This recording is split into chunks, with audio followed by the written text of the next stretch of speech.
Shalom Bapak Ibu Saudara sekalian, selamat datang dalam online service GBI Grace Community Center. Senang sekali hari ini kita bisa bertemu untuk bersama-sama memuji Tuhan, mendengarkan firman Tuhan dan memberikan persembahan yang terbaik bagi Tuhan. Saya percaya bahwa Tuhan dapat bekerja dimanapun kita berada. Karena itu mari kita sama-sama persiapkan pikiran, hati, dan roh kita untuk beribadah pada hari ini. Bagi Bapak Ibu yang belum subscribe YouTube channel Grace Community Center, silakan klik tombol subscribe di bawah ini. Selamat beribadah, Tuhan memberkati. Puji Tuhan, Shalom, selamat hari Minggu Bapak Ibu Saudara. Kita bersyukur, tidak terasa kita sudah memasuki bulan Agustus. Dan kita bersyukur karena Tuhan masih menyertai setiap kita, amin. Mari bersama-sama kita buka hati kita rindu mengucap syukur buat kasih dan kemurahan Tuhan. Untuk keselamatan serta kehidupan yang Tuhan berikan bagi setiap kita, amin. Mari kita bersahati, kita tundukkan kepala, kita berdoa. Terima kasih ya Bapa, Engkau Bapa kami yang sangat baik.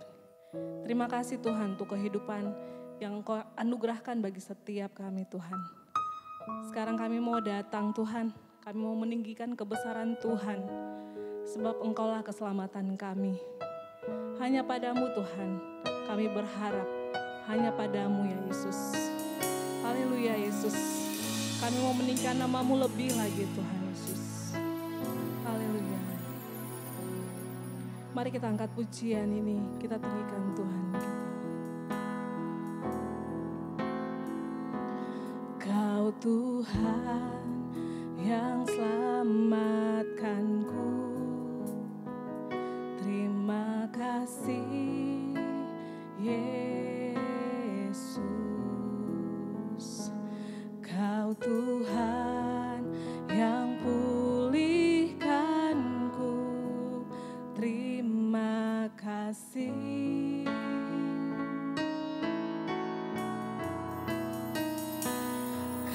Tuhan yang sembuhkanku, terima kasih Yesus. Kau Tuhan memberkatiku, terima kasih.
Keselamatan kami Tuhan, hanya Engkau Yesus.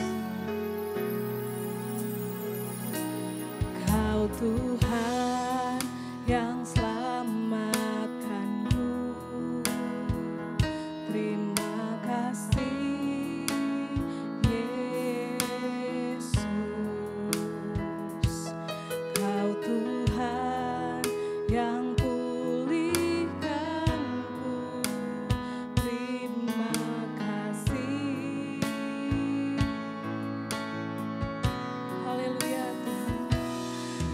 Tuhan yang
kita katakan segala pujian, segala pujian dan syukur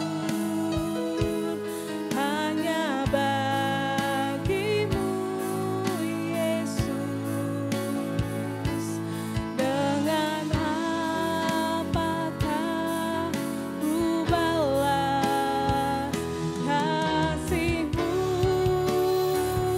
Amin Tuhan. Segala hormat, segala hormat kemuliaan hanya layak bagi-Mu.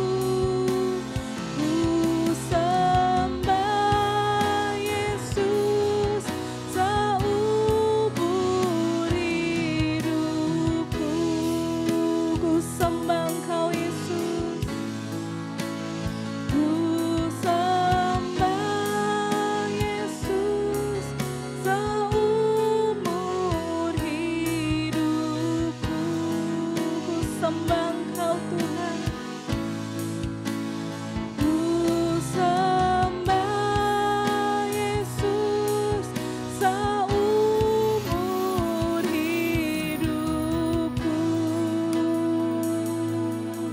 Oh haleluya Tuhan, Engkau keselamatan kami Tuhan, Engkau Bapa kami yang baik.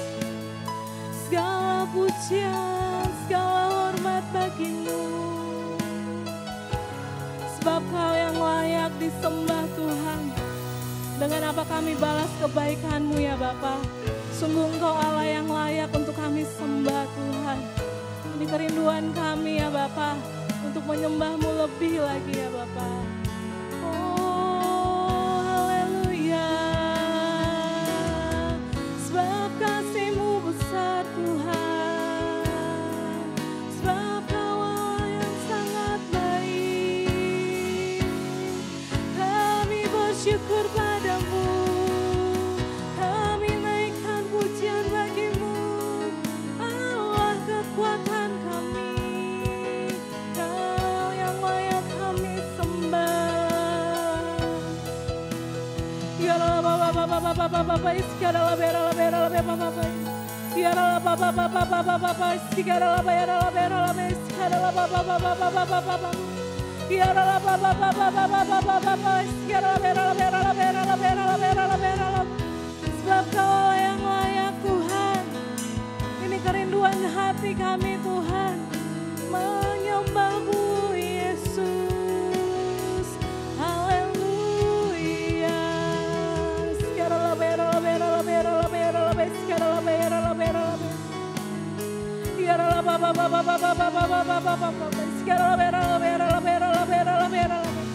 Ya Allah Bapa Bapa Bapa Bapa sekarang bera bera bera bera bera sekarang bera.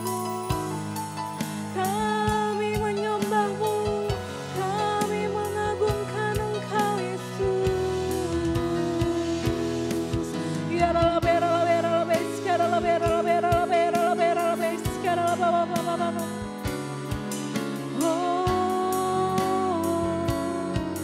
Oh sana bagi-Mu, oh sana bagi Allah kekuatan kami, Raja di atas segala raja. Hanya Engkau yang layak kami puja Tuhan, hanya Engkau yang layak kami agungkan Tuhan. Hanya padamu kami berlari ya Yesus. Oh haleluya Yesus. Nyanyian pujian bagi-Mu Tuhan, pujian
sorak-sorai yang meriah bagi Allah kita. Sebab Dia Allah yang layak dipuji, Dia Allah yang layak diagung-agungkan. Terima kasih ya Bapa. Kami bersyukur Tuhan. Sungguh Engkau baik Tuhan bagi setiap kami ya Yesus. Haleluya Tuhan. Mazmur 23 mengatakan bahwa Tuhan adalah gembala kita, amin. Dia yang menyegarkan setiap jiwa kita. Dia Immanuel, Dia Allah yang beserta dengan kita, amin. Mari kita masuk lebih dalam lagi. Kita tinggikan Tuhan kita. Kita bersyukur untuk setiap kebaikan Tuhan dalam hidup kita. Hanya Dia satu-satunya yang kita andalkan. Hanya Dia satu-satunya Allah kita. Sumber kekuatan kita. Terima kasih ya Yesus. Kami bersyukur untuk Engkau ya Bapa. Sungguh Engkau gembala kami yang sangat baik Tuhan. Kami mau mengagungkan Engkau lebih lagi ya Yesus. Sebab Engkau Allah yang sangat layak Tuhan. Haleluya Yesus.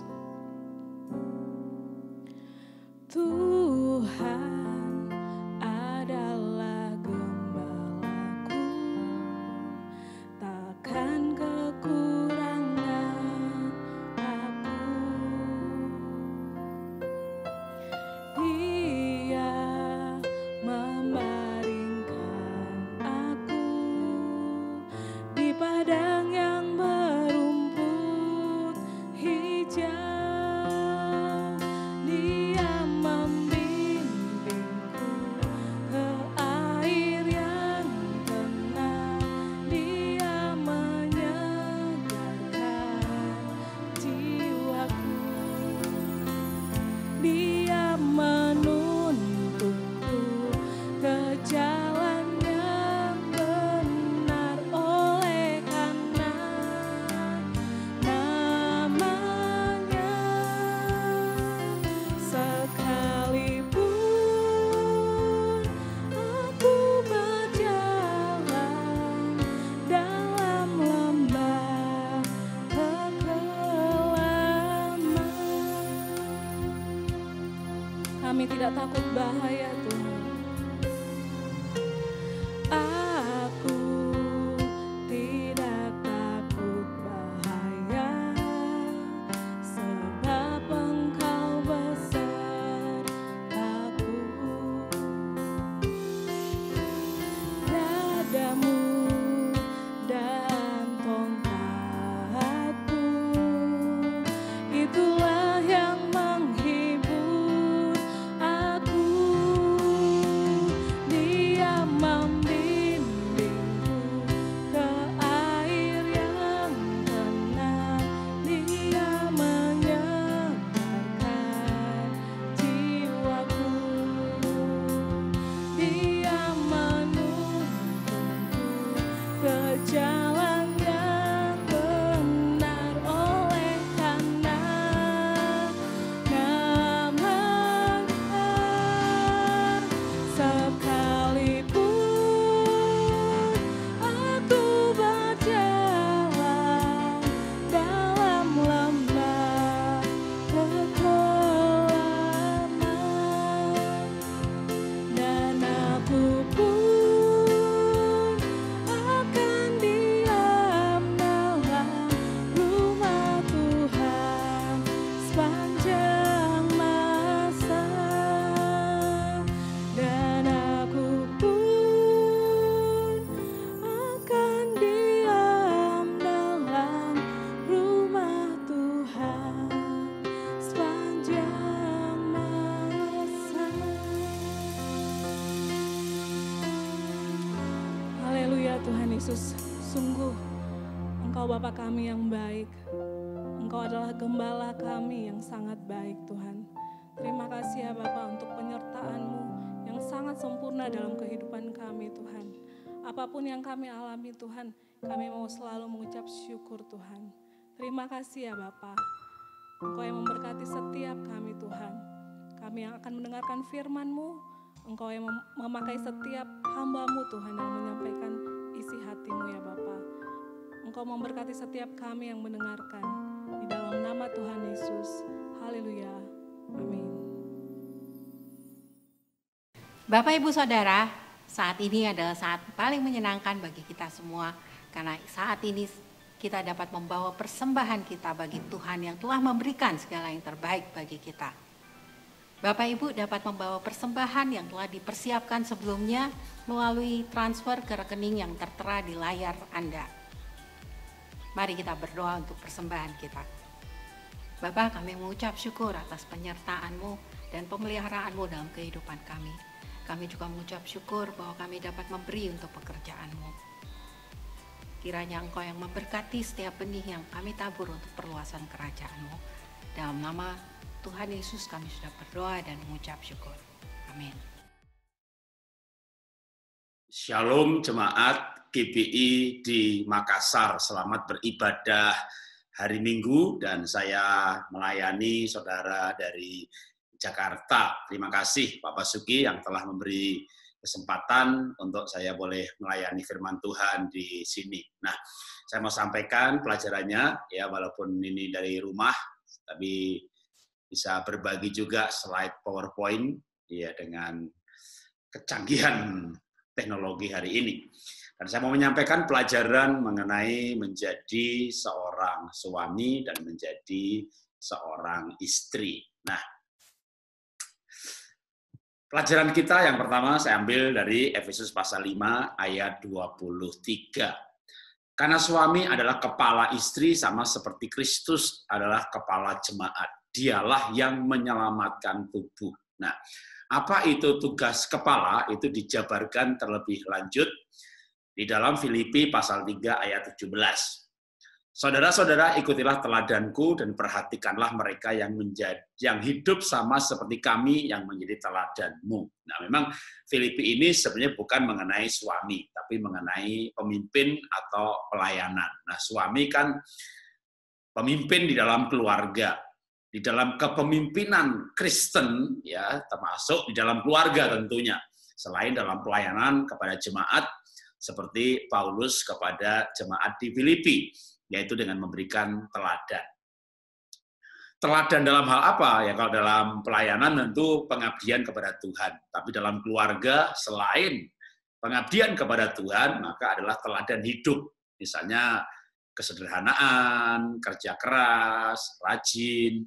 Tapi yang pasti adalah keteladanan di mana memang Anda sudah dan sanggup menghidupi. Jadi itu sesuai dengan keunikan masing-masing. Tidak, karena kita tidak mungkin menjadi orang yang sempurna. Jadi misalnya kalau saya menekankan sekali mengenai kerajinan, sementara Anda seorang suami yang mungkin rajinnya kurang, ya. Tapi Anda bekerja efektif, Anda bekerja produktif, atau Anda cerdas, atau Anda walaupun mungkin dalam kerajinan kurang, Anda orang yang sederhana, Anda orang yang tidak emosi. Nah, jadi setiap pribadi pasti punya sisi-sisi positif.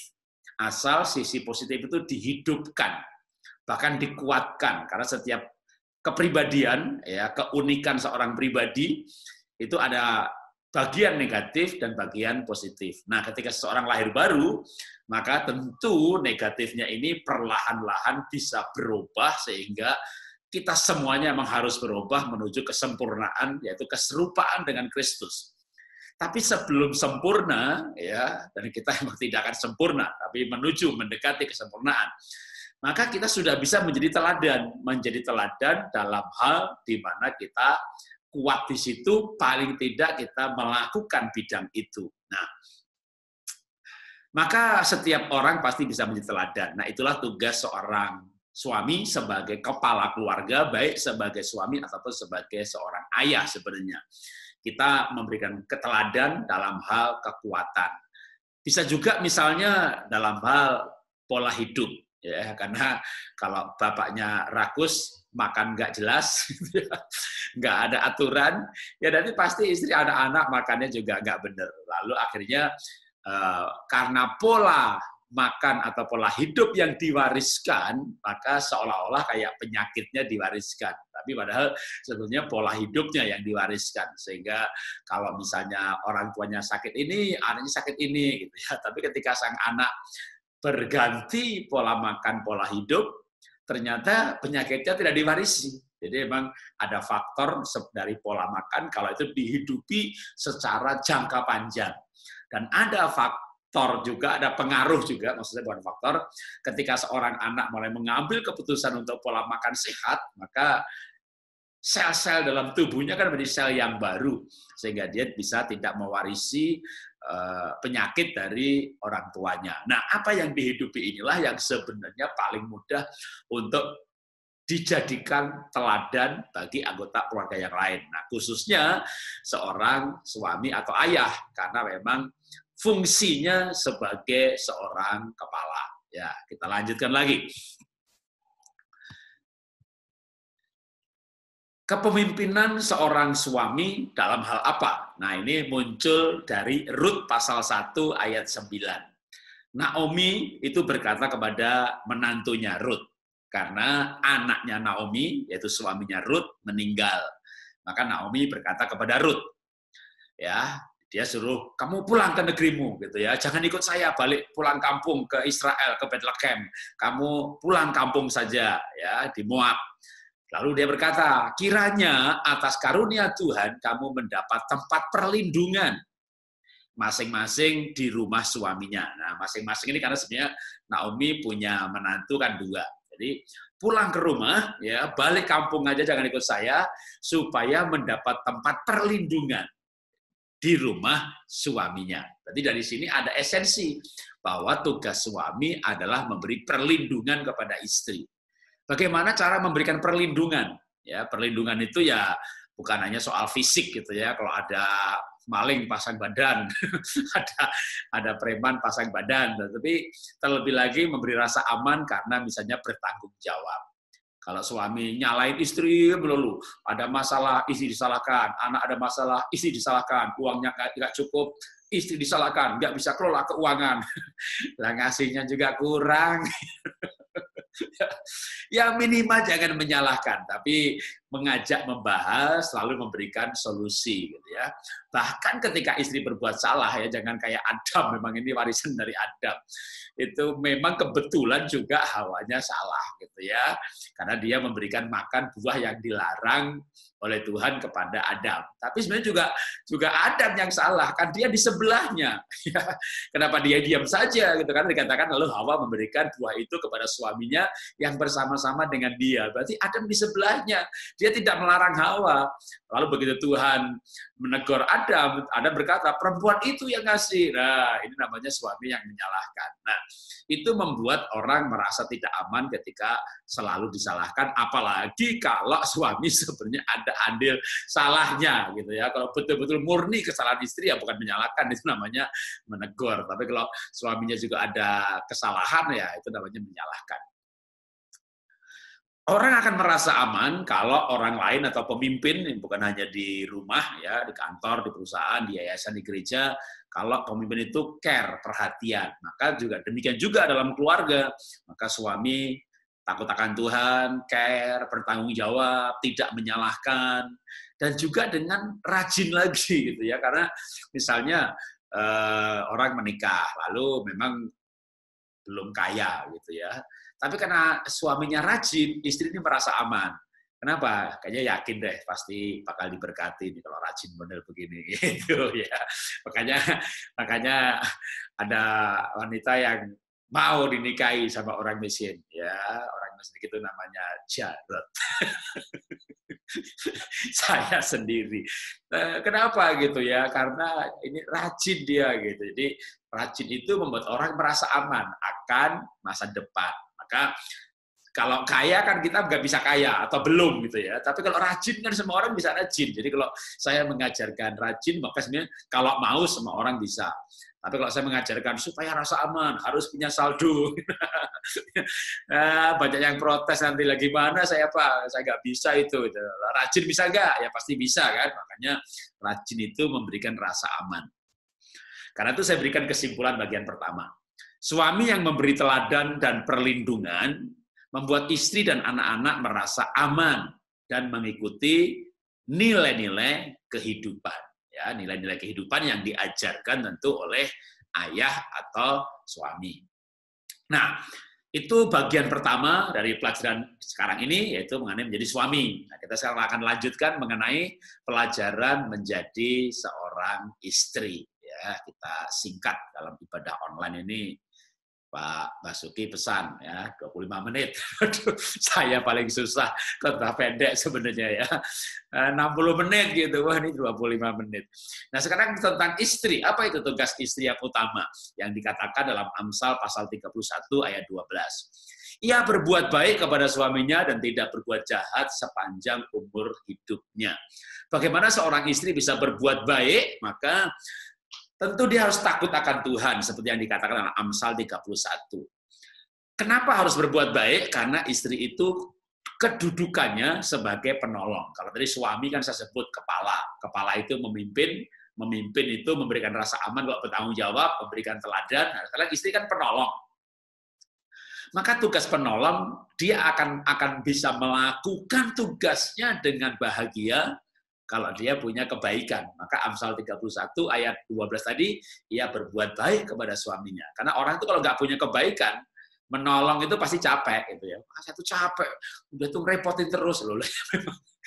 Memang istri itu diciptakan untuk menolong suami. Jadi bukan suami merepotkan, memang tugasnya menolong. Tapi kalau orang yang baik, dia nggak merasa bahwa orang lain itu merepotkan dia, karena memang dia punya kesediaan menolong. Ya, kalau itu punya kebaikan. Maka kalau wanita itu nggak punya kebaikan hati, menikah pasti menderita karena dia merasa ini anak ngerepotin aja, ini suami ngerepotin aja loh.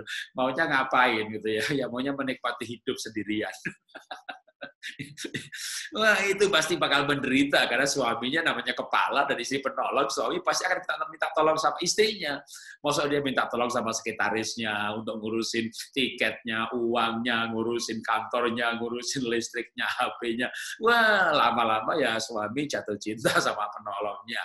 Atau kalau yang menolong pembantunya terus, malam-malam dia masuk kamar penolong. Karena memang suami itu butuhnya penolong. Nah, makanya istri yang menjadi penolong dibutuhkan suaminya. Kalau enggak ya dia nggak dibutuhkan. Pak, suami saya itu kayak nggak butuh saya.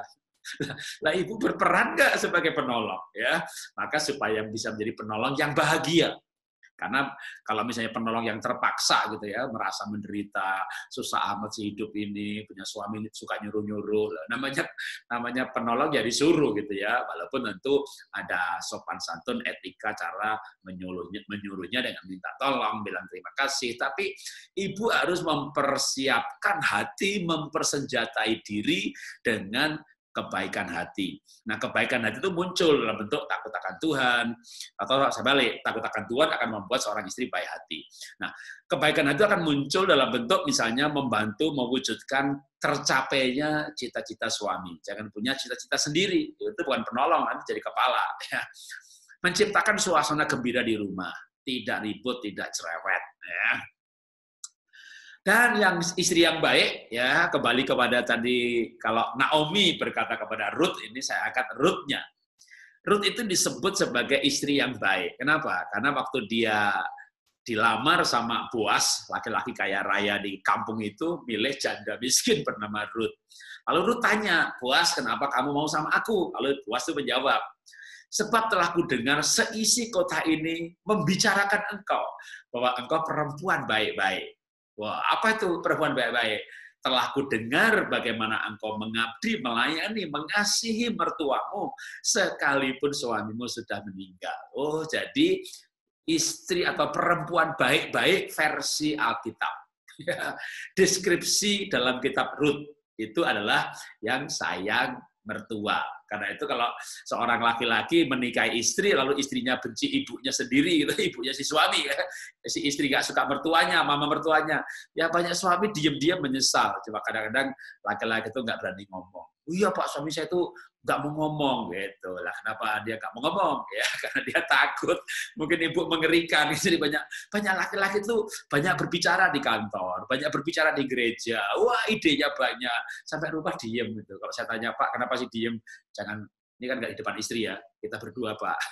Menakutkan Pak Jarod. Ibu dengar ya, ini saya sampaikan suara para bapak nih, menakutkan. Males berantem, habis istrinya ngajak berantem melulu. Nah itu bukan baik hati itu jahat namanya ya. Orang jahat itu tidak suka berantem, sukanya menolong dan menjadi orang yang baik hati. Nah, baik hati itu ada bentuknya. Kalau ditulis dalam kitab Rut itu adalah cinta mertua. Baik hati itu tidak cinta uang, baik hati itu rajin. Nah, Amsal 31 ayat 13. Nah, rajin itu pun ditulis dalam Amsal 31 ayat 13 ini. Ia mencari bulu domba dan rami dan senang bekerja dengan tangannya. Kata mencari itu dari bahasa aslinya, ya bahasa Ibrani, dari Perjanjian Lama, itu dalras. Dalras ini artinya mau berusaha. Karena kan kadang-kadang orang itu nggak mampu. Ya nggak masalah, karena kita lahir nggak dengan kemampuan. Tapi kalau mau, maka Alkitab menekankan soal mau. Penolong itu harus punya kemauan. Karena begitu mau, maka pasti mampu.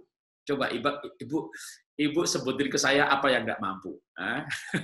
Bilang nggak bisa masak gitu ya, pasti bisa kalau mau. Kan bisa belajar ya, kalau soal bakat enak apa enggak itu kan ada levelnya ya kan. Nggak perlu level 9 lah, kalau laki-laki itu nggak ngerti rasa. Laki-laki itu rasanya coba 2, kenyang sama lapar. Jadi sebenarnya kalau ibu tuh masak buat suami ya, kecuali buat teman sesama wanita itu ibu harus ahli skala 9. Tapi kalau ibu suaminya bukan perempuan, laki-laki, maka laki-laki itu rasanya coba 2 kok ya. Lapar sama kenyang udah. Jadi kalau mau aja masak, udah pasti dimakan itu sama suami ya, kecuali parah-parah banget nasi garam sekilo gendok telurnya 2 gitu ya, itu garam pakai telur kan pasti nggak separah itu. Jadi kalau mau pasti bisa, apalagi gitu ya yang emang mendampingi anak belajar apapun dah ya, itu pasti bisa. Makanya Alkitab mengatakan seorang wanita itu yang dalam Amsal 31 yang disebut baik di ayat 12, ayat di bawahnya itu daras. Daras itu adalah mau, ya. Maka punyalah kemauan, nanti akan punya kemampuan. Apalagi ditambah dengan kebaikan, maka melakukannya dengan senang. Nah, Amsal 31 ayat 13 adalah seorang wanita yang daras, mau berusaha, dan itulah esensi seorang penolong. Ketika dia mau berusaha, maka dia menjadi mampu. Ia mencari bulu domba dengan rami dan senang bekerja dengan tangannya. Nah, kalau berusaha tadi, bekerja tadi, mencari tadi daras, maka senang di sini adalah asa. Asa itu artinya melakukan pekerjaannya dengan senang hati karena menyadari itu panggilan hidupnya. Ya, wah, orang kalau menyadari itu panggilan hidupnya kan nggak merasa disuruh-suruh. Kenapa orang menderita? Karena merasa disuruh-suruh. Kenapa merasa disuruh-suruh? Jadi kan bukan tugas saya. Nah, itu dia. Harusnya merasa itu tugasnya. Artinya merasakan itu panggilannya. Maka Amsal 31 itu terkenal dengan pelajaran mengenai wanita bijak yang baik hati. Dia mengerti panggilan hidupnya bahwa adalah untuk menolong sehingga bisa melakukan dengan senang hati. Nah, ketika kriteria ini ada pada seorang istri, maka tentu dia akan menjalani perannya dengan bahagia. Dan mau tidak mau harus ada karakter ini, karena kalau menikah ya, karena mau nggak mau pasti akan berperan menjadi seperti itu. Nah, saya lewati kesaksiannya, saya berikan penutup quote-nya. Istri yang menyadari panggilannya sebagai penolong dan membantu suami mencapai impiannya dengan senang hati, maka dia akan menjalani kehidupannya dengan bahagia. Nah, karena itu, ini mana ayam, mana telur gitu ya. Maksudnya siapa yang harus berperan dulu? Suaminya menjadi pemimpin, kepala, bertanggung jawab, melindungi, memberikan teladan, atau istrinya dulu gitu ya. Sing waras ngalah. Yang sadar duluan ya. Jadi siapa yang rohani harus memberikan teladan kepada yang tidak rohani. Karena memang idealnya itu suami itu imam dalam keluarga. Jadi tentu idealnya adalah dimulai dengan suami. Tapi kan sering hidup ini tidak ideal. Karena memang dulu waktu ibu cari pacar, memangnya cari yang rohani atau cari yang ganteng. Atau bahkan mungkin ganteng diabaikan ya. Ibu cari yang kaya, nah itu dia kaya tapi nggak rohani, gitu ya. Yang rohani tapi nggak kaya. Waktu itu ibu milih waktu cari pacar cari yang kaya ya. Kalau sekarang nggak rohani jangan mengeluh, itu konsekuensi dari pilihan. Ya. Atau bapak gitu, wah istri saya itu males. Nah, dulu tuh bapak cari pacar itu yang rajin atau yang cantik? Gitu. Wah, bapaknya miskin, wah, maka pengen nanti menikah supaya nggak susah cari modal, cari wanita yang cantik dan anaknya orang kaya kan dapat bisa bantuan modal. Nah, kalau kaya ya males, di rumah sering ada pembantu. Kalau mau cari yang rajin nih, cari yang miskin. Orang miskin itu dari kecil biasa bekerja. Kenapa saya rajin? Dari kecil, saya umur 6-7 tahun aja jualan es lilin. Kelas 1 SD, saudara jualan es lilin. Waduh, habis itu loper koran. Wah, macam-macam. Bikin strom aki. Ya, karena saya miskin, terbiasa rajin dari kecil. Kayaknya diberkati. Makanya kalau setelah menikah, lalu Anda tuh menjumpai, kalau pasangan saya tuh begini, udah, itu konsekuensi pernikahan. Coba tarik mundur ke belakang, waktu pacaran dulu. Yang Anda cari itu apa, gitu kan? Wah, saya cari yang kaya, Pak. Wah, tapi ternyata dia itu nggak pinter, gitu. Begitu menikah, kekayaannya habis, udah. Tinggal miskinnya sama bodohnya. Itu pun konsekuensi pernikahan. Ya, karena kalau dengan dihadapi, ya, maka saya percaya ada pemulihan, ada kebangkitan kembali, Tuhan memberkati. Tapi ketika suami istri saling menyalahkan, saling menuntut, yang ada berantem, bertengkar, bahkan mungkin di ambang perceraian, tidak ada berkat. Bahkan kalau ada berkat pun dalam bentuk materi, tidak ada kebahagiaan. Tapi ketika suami istri mau sadar, karena itu saya menyadarkan hari ini peran masing-masing supaya dengan demikian ada berkat di dalam keluarga, ada kebahagiaan di dalam keluarga. Mari kita berdoa. Bapak, kami mengucap syukur, kami sudah belajar firman-Mu mengenai pernikahan bahagia, khususnya peran dan tugas suami serta istri. Biar pelajaran singkat hari ini membawa kami pada kesadaran untuk peran masing-masing. Bagi yang belum menikah menjadi pembekalan, menjadi sebuah impian, harapan, ketika pernikahan nanti bisa memahami tugas suami, tugas istri. Kami jujur Tuhan, kami tidak mampu, tapi kami percaya kasih Tuhan akan memampukan, dan firman Tuhan memberikan hikmat. Roh Kudus memberikan penghiburan dan kekuatan, sehingga kami boleh berjalan dari waktu ke waktu untuk pernikahan yang lebih baik, untuk kehidupan yang lebih baik. Di dalam nama Tuhan Yesus kami sudah belajar firman Tuhan, mengucap syukur dan menerima pelajaran ini. Haleluya. Amin. Ya, Tuhan memberkati. Selamat beribadah dan melanjutkan ibadah ini dalam hadirat Tuhan. Tuhan memberkati. Haleluya Tuhan, kami mengucap syukur untuk firman-Mu yang telah disampaikan oleh Bapak Dr. Jarod Wijanarko yang telah memberkati kami. Tuhan, kami sungguh merasa Tuhan, kami perlu Engkau di dalam keluarga kami. Supaya hubungan suami istri dipulihkan, orang tua anak dikembalikan kepada rancangan Allah. Kami berdoa untuk seluruh jemaat-Mu Tuhan. Supaya Engkau hadir dalam kehidupan seluruh jemaat-Mu. Engkau memberkati semua keluarga sebagai unit terkecil dari gereja ini Tuhan. Bersama-sama kami bertumbuh, mengenal Tuhan, mengasihi Tuhan, melayani Tuhan, dan mengerjakan panggilan Tuhan. Tuhan, kami berdoa untuk setiap keluarga. Kuatkan dan teguhkan Tuhan, berjalan di dalam rencana-Mu. Kami berdoa untuk setiap keluarga, pekerjaan, usaha, studi dari anak-anak-Mu semua, Tuhan memberkati. Engkau yang membuat anak-anak-Mu berhasil, beruntung dan memuliakan nama Tuhan. Pada pagi hari ini kami juga berdoa untuk Bapak Dr. Jarod Wijanarko. Tuhan terus pakai hamba-Mu ini untuk kemuliaan-Mu bersama istri dan anak-anaknya melayani Tuhan. Menjadi berkat bagi Indonesia dan bagi bangsa-bangsa. Terpujilah nama-Mu Tuhan, terpujilah nama-Mu. Mari jemaat sekarang kita bangkit berdiri bersama-sama. Kita angkat hati kita untuk pemerintah kita. Haleluya Tuhan, kami juga berdoa untuk pemerintah kami. Terus berkati pimpinan kami, pemerintah kami Tuhan. Dalam menuntaskan penanggulangan COVID-19. Dalam menggerakkan roda perekonomian dan segala aktivitas dan kegiatan di bangsa kami. Tuhan Kau memberi hikmat, akal budi, wibawa dan otoritas bagi pemerintah kami Tuhan. Bekerja sama dengan seluruh masyarakat, bersama-sama melakukan yang terbaik untuk bangsa dan negara ini Tuhan.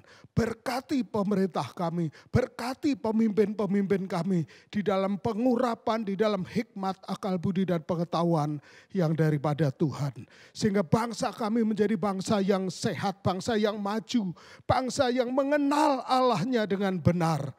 Di dalam anugerah-Mu Tuhan. Terpuji nama-Mu Tuhan, terpuji nama-Mu. Dan sekarang mari kita angkat tangan kita untuk menerima berkat Tuhan. Bapak Ibu Saudara yang terkasih, Allah hadir di dalam keluarga kita. Allah hadir menyempurnakan semua kita supaya semakin menjadi serupa dengan Dia. Kepala, suami dan istri sebagai tubuh bersama-sama bersatu memuliakan Tuhan. Karena itu terimalah berkat dari Allah Bapa, kasih sayang di dalam Tuhan Yesus Kristus, dan persekutuan Roh Kudus yang menyertai kita mulai saat ini sampai selama-lamanya. Terimalah berkatnya berlimpah-limpah di dalam nama Tuhan Yesus. Semua kita yang percaya katakan amin, amin, amin, amin. Haleluya. Shalom Bapak Ibu Saudara dimanapun di rumah-rumah. Senang sekali pagi ini kita bisa bertemu kembali walaupun dalam virtual seperti ini. Tuhan memberkati kita semua. Tetap sehat, tetap semangat. Haleluya.